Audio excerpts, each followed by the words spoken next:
My name is Trevor Whitmore, and I worked at Area 51, not as a rumor, not as an embellishment. I wore the badge, I rode the elevator down, I clocked in and out. What I carry with me are 5 lines of paper they handed to me on my first day, and the memory of what happens when those lines are broken. If you think it's just test pilots and hush-hush prototypes, you're wrong. Down there, the rules exist to stop things from leaving, and sometimes to stop people from coming back. They gave me that one sheet and said, "You sign, you obey." Then they added, almost casually, "You do not repeat this outside these walls." I didn't sign with the idea I'd tell the world. I signed because my rent was due, and because at the time I believed you could compartmentalize anything: experiences, choices, guilt. That belief lasted until the first time a coworker bled green. Before I go into the rules, a small bit of what the place really felt like. People talk about the desert, how the surface looks like a dusty airfield and a bad movie set. That's true enough, but the surface is an advertisement. The real work was below. You enter through a cedar-paneled building that smells like cheap coffee and machine oil. You badge in, someone checks your hands, runs a light over your wrist. You go into a locker room with hooks and locked metal cabinets where you put your civilian life away. Then you go down. The elevator ride is short, but it changes you. It's a sealed box and the lights have a kind of sickly fluorescent hum. The weight of the descent is mostly psychological. You feel the air tighten, as if the world above is being pressed out of you. The doors open onto concrete and steel and the sound changes, a distant, constant hum, like a refrigeration unit that lives for miles underground. You learn the rhythms quickly. The badge you wear is not just a pass, it's a ledger entry. Swipe in, swipe out. Those swipes are how the place remembers you. They didn't let us talk about the archives, not really. Walls of lockers, rows of unmarked crates, hangars with doors that sometimes never opened during a shift. The surface had jet hangars and satellite dishes. Below, a maze of sealed doors, pressure locks, and corridors that all smelled faintly of ozone and something sweet and metallic I could never name. The lights down there never warmed. They were blue-white and clinical, and they made shadows sharp. People used to joke that down there even your breath sounded classified. You learned to move as if you belonged to the walls, because the walls could, in a very precise way, erase you. On my first day they gave us rules. Not long paragraphs, 5 sentences, sharp, bureaucratic, implacable. Everyone reads them, nods, signs. You think of them as safety protocols on day 1. By the end of my 3rd month, those 5 lines had become a liturgy. They were the simplest way the place had to teach you what's allowed and what is not. They are the reason some people never went home. They are also the reason I finally decided to speak. If you want more first-hand accounts like this, subscribe. That's the only pitch I'll make here. Listen, and then you can decide if you believe me. Rule 1. If you are cut and there is green blood, lock down immediately. Do not touch the wound. Do not move the patient. Aaron Pike was the kind of guy who laughed at the wrong moments. He had a laugh that started low and would balloon until he had to clamp his hand over his mouth. He was dark-haired, mid-30s, with oil on his jeans most days, because we all worked close to equipment. He was my buddy on night shifts. He'd bring cheap thermos coffee and an old paperback he read like scripture. Aaron liked to test the limits of everything short of rules. He had that curiosity that made him both useful and dangerous. It was a dry Tuesday, the kind of evening where the underground air felt even thinner. We were moving crates from hangar 2 to 4, long, dull muscle work, the kind of labor designed to make you feel honest. The crates were unmarked. We called them boxes and pretended it was enough. There's a narrow corridor between the hangars, a service tunnel lined with piping. Aaron was behind me carrying a panel when his elbow clipped the latch of a sealed locker. It wasn't much, just a grazed edge.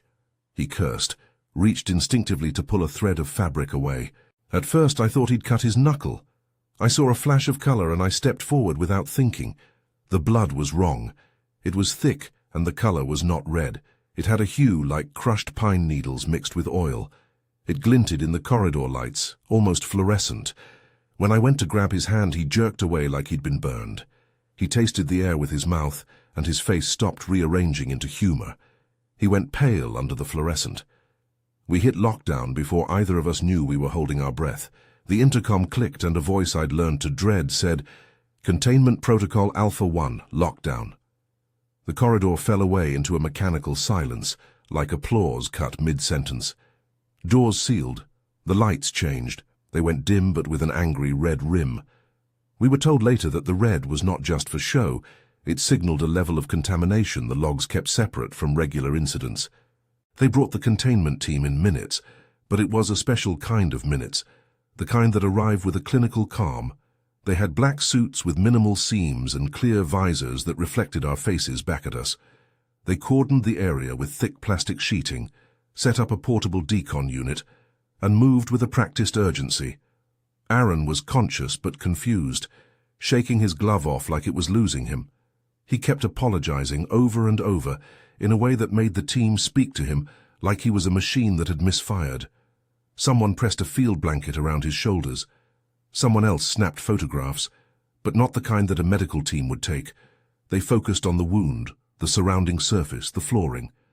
Their hands were efficient. When they touched him, they used clamps and shears, and never their bare fingers. What I remember most is the smell.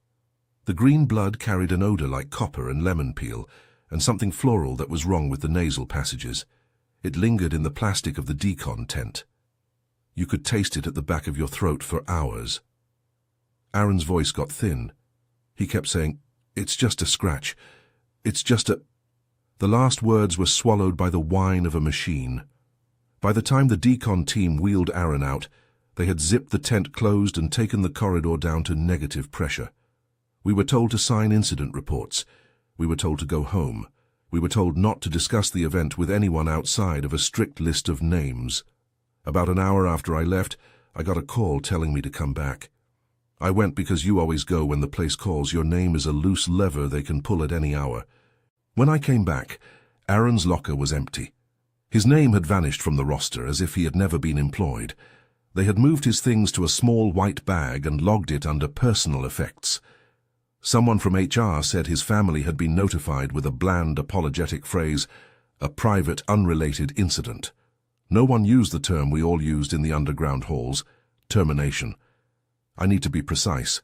I will not say how they ended him. I will say his file was closed like a ledger entry and that his badge stopped working that night. I will say his sister received a phone call saying he had died in a single vehicle accident that same week. I will say I cursed at the ceiling and nothing changed. They told us later, in a meeting that smelled of cold coffee and institutional regret, what the rule meant. Green blood was not merely a contaminant. It was a signal that whatever you had contacted might be an organism with systemic properties we did not understand. Touch it and you risked being a host and interface. The containment logic was not for cures. It was for stops. It was to prevent an organism from spreading and to prevent the knowledge of it from escaping into the wrong hands. The rule was drab and merciless. If contact led to green blood, you did not become a patient with a story. You became a variable to be erased. You don't get used to that. You grow efficient around it. You grow to distance your gaze when they cover someone. You learn the procedural language to describe something that used to be a friend. But the memory of Aaron, how his laugh would bellow through the night shift and how quickly it ended, stayed with me like a splinter. That lesson was simple. The place chooses containment over people, over explanations. Sometimes containment meant death. Sometimes it meant being removed from the record. Both had the same effect. I learned another truth about the rules in that same meeting room. They were not there only for biological hazards. They were written to cover behaviors, to keep the curiosity that ruins projects and people under lid and lock. Rule 1 had teeth. The rest had teeth too, in different shapes. Rule 2. Never enter a craft that powers on without direction from containment control. There are hangars you pass and never open. Hangar 3 was one of them. It looked like other hangars from the outside, but it had a thicker door, and the air around it carried a different static. People had superstitions about Hangar 3. Some said you could hear it breathe at night. I thought that was a joke until the night the craft lit up. Louis Calderon had a swagger that made him useful getting crews hyped, but he had nerves like a hummingbird. He was younger than Aaron, lean, with a scar that cut across his eyebrow like a permanent frown. Louis liked machines.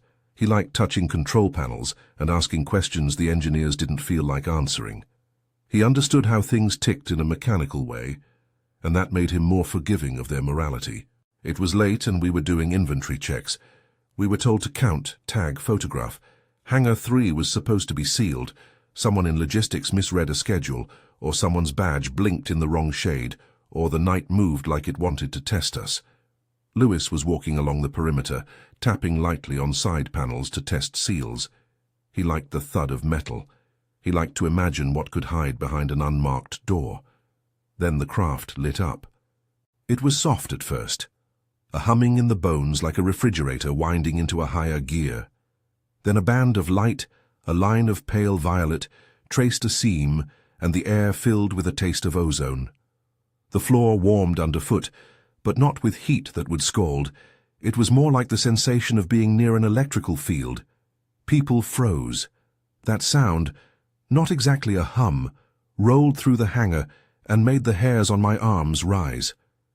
I can tell you now that it was the single most unnerving noise I have ever heard. Low, almost musical, like a throat clearing at a frequency you felt behind your teeth. Lewis stepped forward. He didn't scream. He stepped into the light. We shouted. Someone yelled, "Get back!" And something in the craft reacted. A gap opened, not a door in the human sense, more an aperture that welcomed without mechanical motion. It created a sliver of darkness that swallowed part of Lewis's torso first, then his arm, then his shoulder. The light inside thickened like a lens. In maybe 8 seconds, the aperture closed. The violet line snapped flat. The hum choked and left the hangar like someone had removed a hand.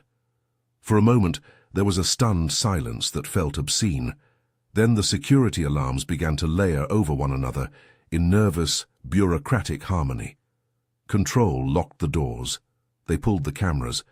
The footage we were allowed to see later, and I swear these are only my words and what I was shown, had gaps of static where Lewis had been. On his badge, his access log registered up to the second he stepped forward. Then a line blink. Terminated. His last entry in the ledger read, "Access terminated by system fault." They sent the containment team in. They searched. They calibrated sensors. They claimed they found no trace. They told us to forget. They told us this was why Rule 2 existed. A craft that powers up is not a device under human control. When it wakes, it is a system with its own will. If you step inside, you step into that will. The facility would rather close a file than negotiate with an unknown intelligence that used humans as conduits. We were told to report any malfunction with immediate deference. We were instructed never to cross a threshold of light, even if a voice inside promised warmth. We were shown, in a briefing that smelled faintly of antiseptic, an image of a badge with a gap where a name should be. Lewis's mother called the facility and asked for answers. She was given a technical explanation about an unrecoverable system anomaly. I saw her once in the parking lot, years later. She had the posture of someone carrying a removed piece of herself. She did not ask me for details. She asked me only if I had seen her boy. I lied because I told myself the lie would save me. It did not. The thing that made Rule 2 chilling was not only the disappearance, but the instrumentality of it. The craft didn't kill in an angry way. It simply recontextualized the person who entered. The ledger could be changed. The badge could be disabled. The cameras could be edited. The world could be told a story with technical words. That mechanical apathy was worse than violence because it had no face to direct your hate at. It was a logic, and logic can be obeyed until your moral nerve frays. The more time I spent underground, the more I realized the rules existed to prevent 2 embarrassments: things getting out and people knowing that things existed to get out. Those embarrassments were treated with equal severity. Rule 3. If a black liquid appears, slow it with a suppressor spray, evacuate the area, and notify containment. Do not allow it into drainage systems. We didn't use the word liquid for some time. People called it residue, glister, or simply the black. Describing it made it real. That night, we had to call it the black. Miles Farrow was not a good name for a quiet man, but it fit him. Miles was tall, with pale knuckles and a habit of playing with the offset laces on his boots. He kept his hair in a tight cut and had a careful way of nodding that made you trust he was listening. He liked to say nothing until he had something measured and useful to say. That attitude made him the kind of worker supervisors leaned on, an unassuming problem solver. It started in Bay 7, where we stored smaller modules and experimental fluids catalogued in no public ledger. We were doing routine maintenance on the drainage channels that ran beneath the hangars. The channels were steel-sheathed and ran like veins under everything. Miles was crawling under a bench looking for a pinch point in the piping when that slick blackness caught at the edge of the grate. At first it was a smear, a tiny dark bead that rolled like oil. Then it widened. It didn't pour the way water does. It seemed to move with intent, almost like it had a front, and it chose which way to push. The black slid along the seam like ink along a margin. The floors went silent. Even the hum of the machinery seemed to hold its breath. Miles swore, probably because he was surprised, and that brief word was enough. You learn to use the suppressors like an anchor. They're not fire extinguishers. They are dense foams with a pH and a chemistry designed to buy time. When the black spreads, your only hope is to slow it so it does not reach the drains. Once it hits the drains, it finds piping, and the piping is a highway that runs everywhere. The black in the drains will feed on anything metallic and then open its way to other compartments. The thought of it following pipework like roots made everyone's skin crawl. Miles sprayed. He aimed like he'd been trained. The foam arced, white and brittle, and pooled where the black tried to move. The suppressor smoked a little, and a smell came off it that was like burnt sugar and burnt plastic mixed. For a few minutes it held. The black pushed, then slid back. We cheered quietly, as if applause could convince a chemical to behave. Miles looked like a man who had blinked and seen ghosts. Then the black hissed at the foam. Not a noise at first, a ripple along its surface, as if it considered the foam an obstacle and judged it an irritant. Tiny beads of it spattered against the foam and hissed, like a petulant animal testing a fence. I watched one bead expand thinner and thinner, and then the surface tension broke and it slithered under the foam through a micro-crack in the concrete. We were trained to monitor these micro-cracks. We were trained to block drains. We were trained to do 1,000 small precise things under the pressure of a spread. Miles didn't flinch. He kept spraying until it sprayed his gloves. A fingernail line of that black found the inside of his sleeve. He felt it. His face changed very slowly, like someone had dimmed the lights in him. He began to cough. The cough was a dry, small thing at first. The containment team arrived and pulled him away. We put him through decon. They injected neutralizers, always cautiously, always with the language of experiments. Miles survived, but not whole. The hospital records I saw later, which I was allowed to see because we were all told to file follow-ups and audits, were written in that impersonal institutional hand. They said acute reactive exposure. They said survivor with compromised neurovascular response. What that looked like in the afternoon light of the cafeteria was a man who didn't smile the same. Miles blinked a lot. He would wake in the pantry with sodden eyes, as if the residue had infected dreams. The thing the black did wasn't merely physical damage, it rewired a person's trust in their own body. After that, the rule was hammered into us like a nail. Keep the black from drains. Buy time with suppressors. Evacuate. Seal off. Notify containment control. The meaning was plain. The black was containment's worst procedural nightmare because it used infrastructure to escape. A drop that finds a pipe can vanish into the facility's arteries and reappear where a human least expects it. If you allowed the black to move through drains, you were not just careless, you were complicit in propagation. I remember the way the corridor smelled for days after Bay 7. The suppressor chemicals left a ghostly residue that made my hands dry and cracked. The maintenance logs had been updated, and Miles's name kept moving in them in cautious, deliberately clinical increments. He tried to joke once about being in a horror film. The rest of us laughed with staging that nearly broke. That's where I will stop for a moment. You can imagine, maybe you already have an image in your head, what Rule 4 and 5 might sound like. You can probably guess the escalation, but there is an order to how these rules unspooled inside me. They didn't just teach me procedures, they taught me what the place valued. Rule 1 told me containment could be chosen over people. Rule 2 told me that some things are instruments, not objects. Rule 3 taught me that the environment itself could be the agent. Each rule made the next one more inevitable. When the lights of the underground keep you honest, you start to keep secrets differently. You don't keep them in your pockets, you keep them in your bones. You learn to say nothing when a mother asks about a son. You learn what the ledger will say about a person if you let it. You learn that not remembered is a condition one can experience as someone who is still breathing. So I learned to lock the things I saw behind the same steel doors the facility used. I learned to walk past empty lockers and not ask questions. I learned to make of my life the dull scaffold of someone who had been trained to obey. What I could not train myself to do was make the memory of Aaron stop laughing in the dark. What I could not make myself do was forget Lewis stepping into the violet light and leaving as if the world had somehow swallowed the name he used. The rules were posted in the break room in a way that suggested they were simple safety suggestions. In practice, they were commandments, and each broken command had a ledger of consequences. The place is organized not just by lock, but by language. We were taught terms to describe terror, so it sounded like work. When you hear suppression, neutralization, containment, they are not metaphors. They are the verbs of survival for an entire facility. I kept working because that's the practical explanation. I had bills, I had a brother, Johnny. He's the reason my silence lasted as long as it did, and the reason it finally ended. But I'm getting ahead of myself. There are 2 more rules that pushed me across the edge. They're worse in their moral demand than the first 3. They force choices no job description should ever require.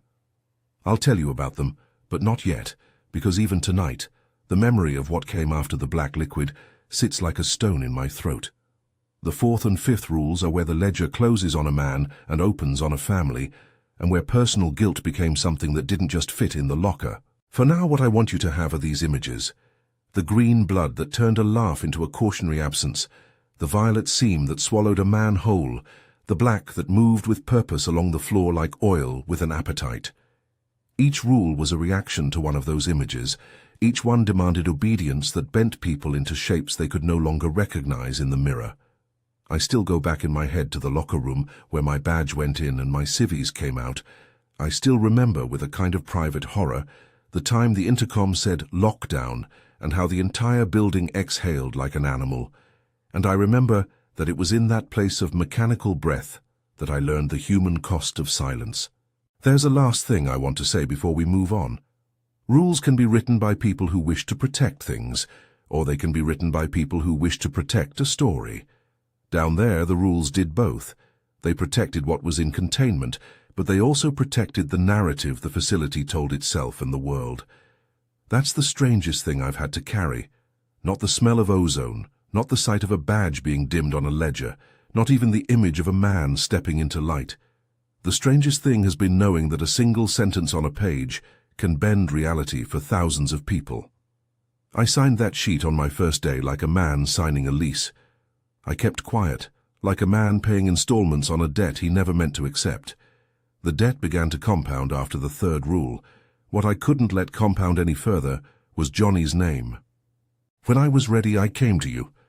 I chose to tell this now because I can't spend the rest of my life sorting events into grey boxes. There are still inhabitants of that ledger who will not be found in official records. There are mothers and fathers who were told answers that sounded like comfort, but were built out of silence. I will tell you the 4th and 5th rules, and I will tell you what it did to us when they were enforced. And I will tell you why I finally stopped obeying Rule 5. But first you need to understand how the underground made us into people who could follow such rules. You need to feel, if only in imagination, the smell, the silence, and the small things. A badge failing at midnight, a light opening like an eye, a black bead of residue rolling into a seam. If you can hold on to that, you will see why the rest follows, and why, in the end, rules are not just for safety. They are for survival, and sometimes they are survival's last cruelty. Rule 4. Any cut from an organism not catalogued in our files is an automatic termination risk. If someone is wounded by such a presence, lock them down and prepare for neutralization. Johnny was the reason I kept the badge longer than I should have. He was smaller than me by 2 years and a decade of worry. He'd been bouncing between odd jobs after the plant closed back home. I helped him out, found him a temp gig doing inventory after hours. He told everybody he worked in logistics, and that was fine with him. He liked to be anonymous. He liked to joke about the uniforms, the badges, the way we all practiced not being curious. He called the underground the job that ate the sky, and would laugh until his voice leaned into something softer. The night the vent thing came through, I'd been on graveyard doing the crate counts. It was one of those shifts where your mind goes thin, the kind of time where the hum becomes a companion and you start to think in machine-like tempos. We'd been warned about small breaches, rodents, pipe bursts, a seal wearing thin, but no one had told us about creature things that could hitch a ride in vent shafts. It began low, like a shift in the building's breathing. The temperature dipped, though the monitors read steady. I remember hearing Johnny's laugh through the vents. He'd found something to make himself smile. Then a scratching sound, quick and animal, but wrong. It had edges like metal scraping Velcro. Someone shouted down the corridor that there was a noise in the ventilation, and by the time we brought the service hatch open, whatever it was had slipped through a maintenance vent and into Johnny's workstation. It was small. It shouldn't have been scary by any rational measure. Imagine a thing the size of a raccoon with too many joints and a skin that reflected the fluorescent like wet stone. It moved with a speed that suggested the brain was elsewhere, in the way it chose the dark lines in the floor, in the way it sought seams. It couldn't be called graceful. It was urgent. Johnny tried to shoo it. He had that stupid, brave kindness that makes people reach for things that might harm them. He put a hand toward the vent like he might lift a cat. The creature reacted the way a clock does to a finger, with precise, astringent motion. It leapt and grazed him on the forearm. The scratch was a nick at first, nothing dramatic. Johnny laughed and then hissed and held the arm. He said, "It got me," half smiling, and then his face changed. It didn't pale. It settled into a look of urgent calculation, like someone doing math in private. He did the right things at first. He sealed the hatch. He locked his workstation door. He kept pressure on the scratch. He called in the event on the headset with the steady voice we'd all been trained to adopt. He did what we were told. Isolate, announce, wait. But waiting felt like a ritual of helplessness, because the thing that had touched him didn't behave like something that could be catalogued by a checklist. I remember the smell that came back from his sleeve when they peeled the garment off for the decon team.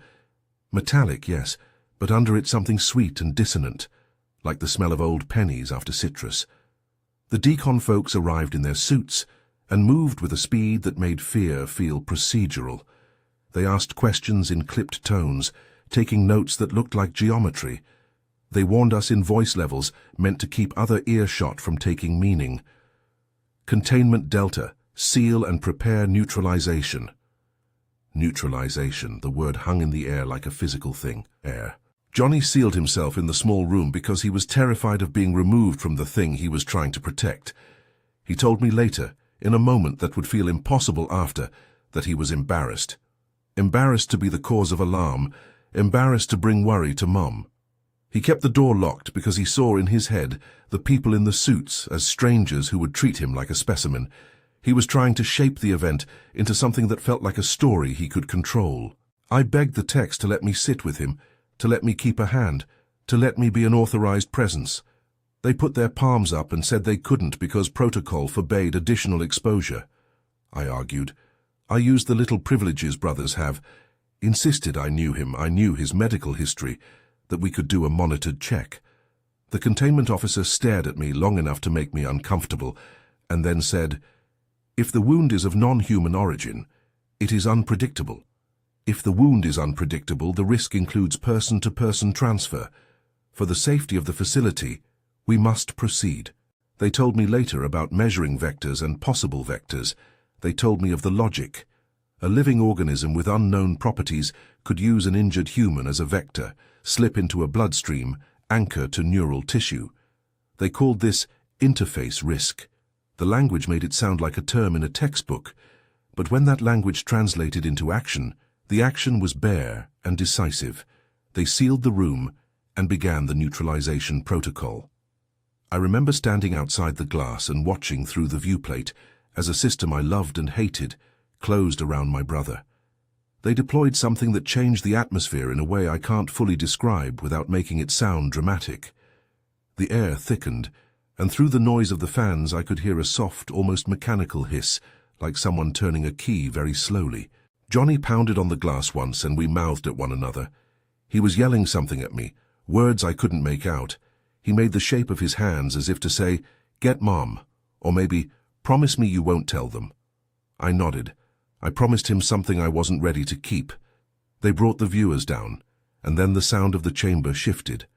I remember thinking at that moment that they were more anxious to keep me from seeing than to act fast. They told us afterward that the neutralization was to remove interface risk. They didn't describe in public detail what that entailed. They gave clinical terms: deactivation, thermal suppression, atmosphere replacement. They told us that when those measures are applied in the presence of a living organism with unknown biology, mortality is a high probability. They told us it was a choice to save the rest. The words were rehearsed. They were slick with training. What I saw through the glass was less clinical. I saw Johnny slump, which for me was the worst kind of resignation. Not sudden, not violent, but the way a man folds when he decides he has nothing left to offer. I heard a pump in the room change pitch, like a throat clearing. I watched the life go out of the small room in increments. It wasn't a movie. It wasn't dramatic. It was efficient and terrible, and in that efficiency was the thing I could never forgive the facility for. After they pulled us away, dragged us by the elbow like children, I demanded answers. I was told Johnny had been exposed to a non-catalogued biome agent. I was told, with a flat apologetic cadence, that the decision had been made according to policy and the moral calculus of many lives. They handed me forms to sign: incident report, acknowledgement of exposure, waiver of liability paperwork. I signed because the paper had weight, and because when someone gives you forms, you sign. It feels like partaking in a process that, if done correctly, will absolve. The ledger was cleaned in ways that left fingerprints for those who knew how to look. Johnny's badge stopped working.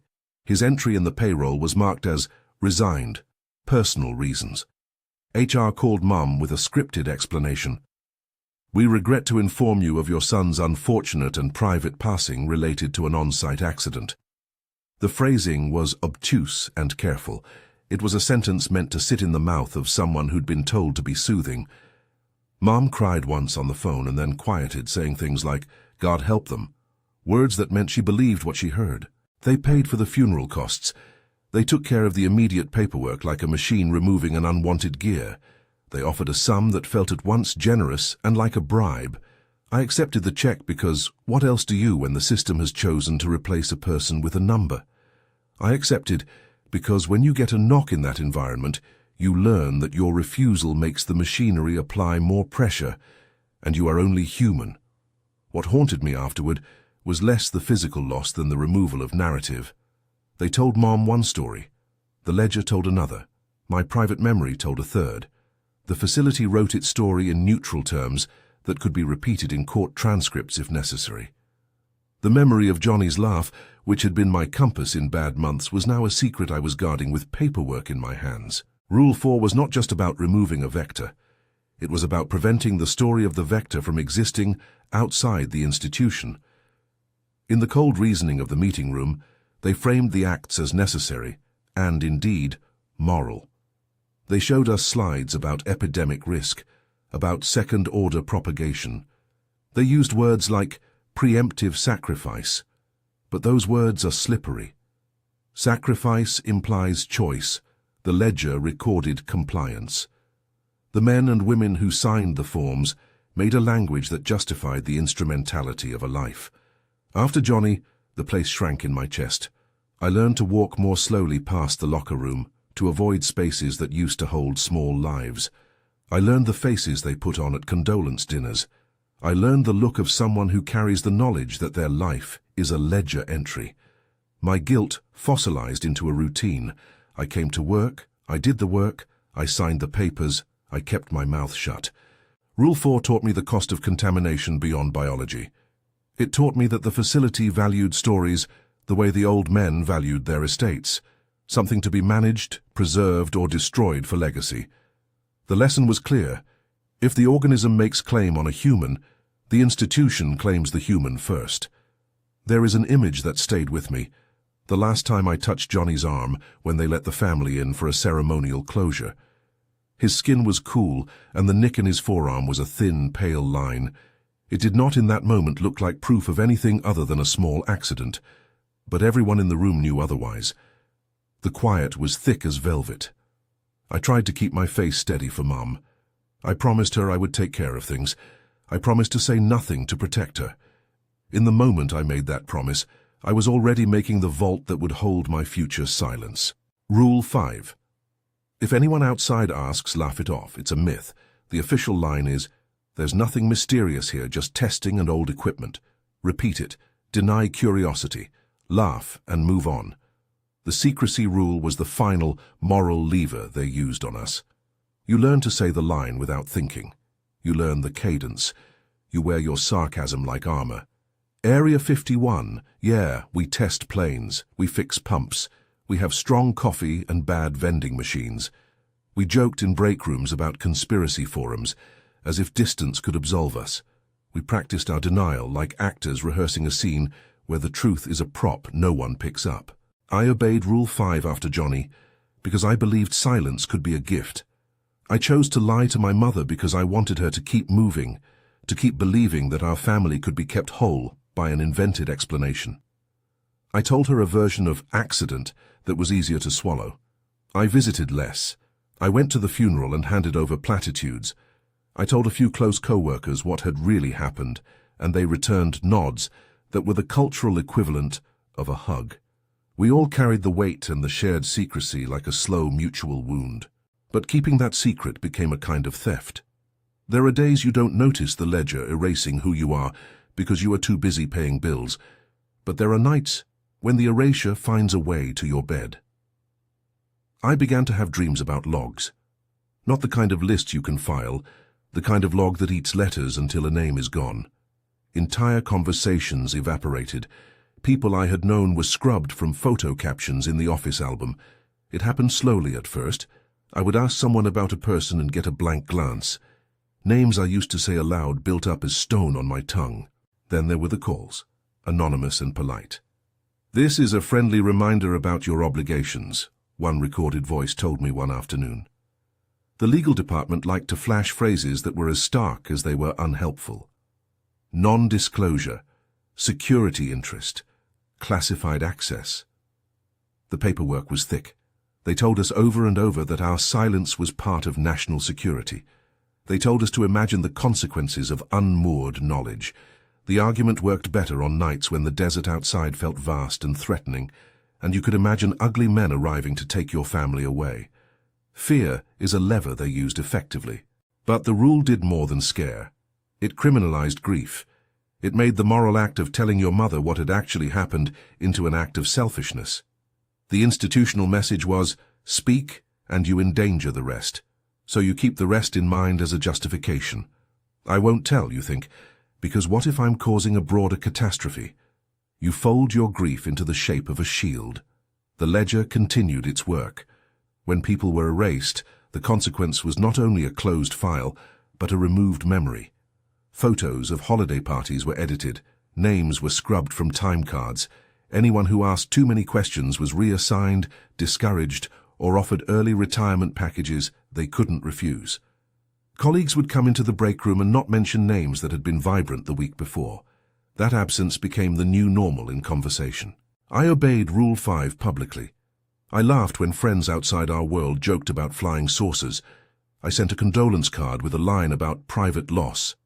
I let the PR narrative wrap the family's pain in bureaucratic velvet. I played the role of the good son, the good employee. It kept my mother safe in the version she had. It kept, we told ourselves, the world from unraveling. But keeping a secret doesn't make it less real. Keeping Johnny's death a closed file made me complicit in the way they made him go away twice, once physically, and then again in memory. The thing that finally unlatched the seam in me wasn't some grand moral epiphany. It was a mundane and human trigger. It was seeing the way my mother folded old shirts and smelled them, looking for the remnants of a son that official records told her she had lost to an accident. It was sitting across from her at a dinner table and watching her skirt the subject of Johnny's death, the way a woman steps around a spilled glass. One winter evening she pressed her hand to mine and said, almost conversationally, "Trevor, did he ever tell you anything odd? Any strange encounters?" It was the kind of question a mother would ask in order to stitch together a narrative where it felt like her child had not been taken unjustly. I lied. I said no, he liked his job. He liked the night shift coffee. I said it because my lying felt at the time like a kindness. The second trigger was hearing about a woman who had her son removed from the roster and then received an insurance notice claiming he had left town. She went public to a local forum. That tiny public nuisance was met with security office warnings and preposterously polite calls from legal. Watching that woman be brushed aside, her grief turned into a procedural problem, unsettled me in a new way. Her insistence lodged like a splinter. After Johnny, I started to tally the costs, not just in human lives, but in the moral disquiet of a place where you had to practice denial. I saw colleagues start to fray. I heard whispers of people who'd come home and snapped at their kids in ways that felt institutional. I watched marriages bend under the press of secrets. The ledger did not only remove names, it rewired families and friendships into compliance. The final crack came when I found an old photograph of Johnny in my locker, a picture from before he worked at the site, on a day he shaved for a prom he didn't get to go to. Maybe I kept the photo because I wanted to touch a time when he was himself. Maybe I kept it because the ledger couldn't reach a face in a paper photo the way it could reach a database. Whatever the reason, I had the photo on a Thursday morning, and a security officer named Riggs, who I'd worked with for years, caught me looking at it. He had a way of seeing things you thought invisible. He didn't say, "You shouldn't have that." He didn't need to. He put a hand on my shoulder and said quietly, "Take care of her, will you?" And then walked away. That look, a mixture of pity and equation, was like a verdict. It told me something I had suspected. Everyone knew more than they said, and everyone paid for the silence in a different currency. Some paid with their souls, others paid with the quiet hours of their life. One night I stayed late and walked past the rooms where the artifacts were stored. I knew they were watching. Sensors are not always loud. Sometimes they are the hum of an air handler that intensifies when it's bored. I thought about the 5-line sheet I had signed on day one. You don't understand how small a paper can feel until you watch it take a man's life as payment for your rent. I made a choice then that felt both terrifying and inevitable. I couldn't keep holding the ledger for others. I couldn't, after watching how the faceless clauses were used to make a life vanish, continually choose compliance over conscience. I thought of Johnny in his small room, of the way he pounded the glass, of the way his lips shaped something I couldn't hear. I thought of my mother sitting in a kitchen that smelled of old coffee, asking polite questions that I couldn't answer. I didn't decide to go to the press in a single clean moment of courage. It was 1,000 small refusals. I walked into the legal office and asked what would happen if someone spoke to a reporter. The man behind the desk didn't blink. He told me about injunctions, about restrained orders, about the hazard of classified information. He used big words to make deterrence sound scientific. He said, "You understand the penalties," and I did. I understood the potential loss of income, the possibility of litigation, the risk to my family's comfort. I also understood that those were not, to me, comparable to being an accomplice in erasure. So I reached out. Not with a press release, not with bravado. I sent an email to a reporter whose name I remembered from a line in a history piece, Neil Varden. I didn't expect a reply. I was prepared for silence or for a polite decline or for a legal team to send me a form letter.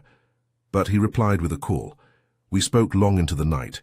He asked me for details, for dates, for names, for the rhythm of the ledger. He listened. Listening is underrated. He told me he had been following whispers for years, that he had a way of corroborating things. He warned me of the cost. He warned me that he could be a conduit but not a shield. The moment I sent him the first photograph, grainy, not even a face, just a badge and a faded cafeteria lunch tray, I felt something loosen. I understood then that silence had been its own prison, not only for the ones taken, but for the ones left. I told Neil everything he asked. I left out procedural specifics that could be used to harm people. I framed everything as my observation. I saw, I wrote. I was there. This is what they told me. These are the consequences I witnessed. That framing is important, not because it absolves me of consequence, but because it keeps the testimony honest to the limits of my knowledge. There were threats. There were late-night calls that were blank on the other end. There were men in suits who spoke softly about loyalty and duty. There were also people who called and said thank you. There were mothers who put their hands on their hearts when I told them what I knew. The reaction was a patchwork of grief and relief and anger. It was the sound of a society recalibrating between secrecy and the human need to know. They offered me a way to remain silent. More money, a transfer, the kind of relocation that erases a person without noise. They would have preferred I keep my life and my quiet. They thought it the better deal. But I had already burned the currency of myself in another way. I had promised Johnny something I was not keeping. I had promised in the hour when he pounded the glass that I would take care of Mom. How do you take care of a mother properly if you cannot even tell her what took her son? So I spoke. I chose words that were careful, not sensational. I framed the facts as testimony, personal experience, and direct observation. I refused to speculate beyond what I had seen. I refused to make claims I could not defend in court. I told Neil, and then I told others. I let the story out like steam from a kettle. It hissed, it stung, it cleared something in me. The cost was immediate. My badge was deactivated. HR sent letters that cited breaches of non-disclosure. My phone started receiving official forms. There were subpoenas and lawyers, and an invitation to an empty conference room where men sat in grey suits and explained in flat tones the potential career-ending consequences of walking away. I lost friends. Not all of them cut me off, some just stopped showing up. They told me later, in private, that they feared for their own families. My mother called and asked me to come home. She cried and said she had seen some things online. She said she had read comments that made Johnny into a mythical figure and that some of the theories had been cruel. She said, "Trevor, why would they do this? Why would your job—" And then she stopped because she had been told a story that gave her consolation. I didn't tell her everything at once. I told her enough. I told her that I had worked there, that I had seen wrong, that I remembered. I told her that they had made mistakes and choices and that mistakes were called something else behind closed doors. I watched the hope and confusion trade places on her face. She wanted the ledger to say something clean, a thing that could be folded and put in the drawer. She wanted closure. I can't give her that. Not yet. But I could give her truth as I knew it. She held my hand and thanked me for telling her. The relief on her face was immediate and terrible. You might ask if speaking changed anything. In the short term, it made me an inconvenient man. It made me a target for legal letters and for men who wanted to explain away grief with reason. It cost me a job, which was a practical blow. It cost me friendships. It cost me the easy silence that renting a life allows. But it also meant that some things could be said aloud. Mothers could ask harder questions. Families could push for answers that did not fit a pre-packaged script. Neil wrote pieces that asked uncomfortable things and forced institutions to give responses that read like defensive prose. People who had been told not to remember began to ask again. My testimony is a small thing in the face of a vast machine. I do not pretend my speaking will dismantle a system overnight. I do not claim to have proof beyond what I experienced. What I can say, with the certainty of someone who has seen ledger entries become lives, is that the 5 rules they handed me on day 1 were designed to enforce a narrative as much as they enforced containment. They were bizarre in their moral compression. Green blood meant erasure, lighted craft meant disappearance, black residue meant infrastructure-level threat, wounds from unknown organisms meant neutralization, and questions from the outside meant you laughed and kept the story stitched. I have tried to honor the truth in how I tell it. I do not know the full technical language for every event. I know the textures of decisions and the faces of people whose names I later learned to whisper in the dark. I know the cost. It is heavy. It is lodged in the body in ways that don't heal with money or polite apologies. If you want to imagine the place where those rules came from, Picture a ledger in a room with a humming compressor. Picture men in suits who have learned to shape language to protect an idea. Picture a family who received a phone call designed to be comforting. Picture a brother pounding on glass. Picture a father who could not name the way his son died. Picture the small domestic indignities that come from being told to be quiet. I am telling this because Rule 5 breaks in the telling. Silence is a kind of theft. It takes from mothers their right to rage. It takes from brothers the right to hold funerals without the weight of imposed narrative. It takes from colleagues the right to mourn in public. If you keep your mouth shut as a moral calculus to save unknown others, you must reconcile what you save with what you lose. I could not reconcile it anymore. I expect that some will call me a liar. I expect that others will call me brave or foolish. I cannot control other people's words. All I can control is mine. This is my testimony. Not proof in a court of law, not an official dossier, but the memory of what I saw, whom I loved, and how I was made complicit by silence. If this moves you, if it troubles you, if you have family that deserves to hear the truth of their missing ones, share this testimony. Talk about it. Ask questions. Do not break laws. Do not trespass or endanger anyone, but do not let institutional language be the only story told. I worked at Area 51. I signed the sheet with 5 lines. I learned what those lines meant. I learned the cost. I learned that a place built on containment could, in the end, contain more than specimens. It could contain stories, lives, and the memory of people who loved them. I am done containing the truth in myself. This is my testimony. If you ever hear the hum of a place like that in your bones, remember what I said. The rules are bizarre because they are designed to make the world forget.